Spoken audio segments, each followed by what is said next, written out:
Hanggang ngayon ay trending pa rin sa social media si Vice Ganda kung saan binati niya ang madlang people sa pamamagitan ng linyang "This is the day that the Lord has made, so we will rejoice." Marami ang nakapansin sa kanyang pahayag dahilan upang maging mainit itong paksa sa X na dating Twitter. Bumusang iba't ibang reaksyon mula sa mga netizen.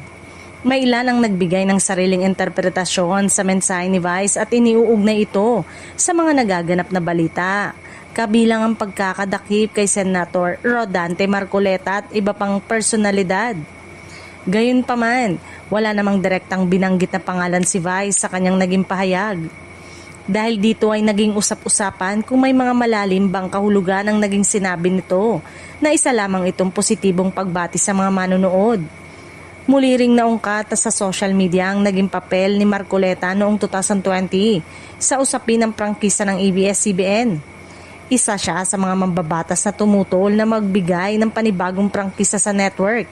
Isang desisyong nagresulta sa pagkawala ng prangkisa ng ABS-CBN at nakaapekto sa libu-libong empleyado ng kumpanya. Sa kabila ng mga espekulasyon, wala namang ebidensyang nagpapatunay na ang mensahe ni Vice Ganda ay direktang tumutukoy sa sinuman o sa anumang partikular na pangyayari. Ang mga interpretasyong lumalabas online ay pawang opinyon at pananaw ng ilang netizen.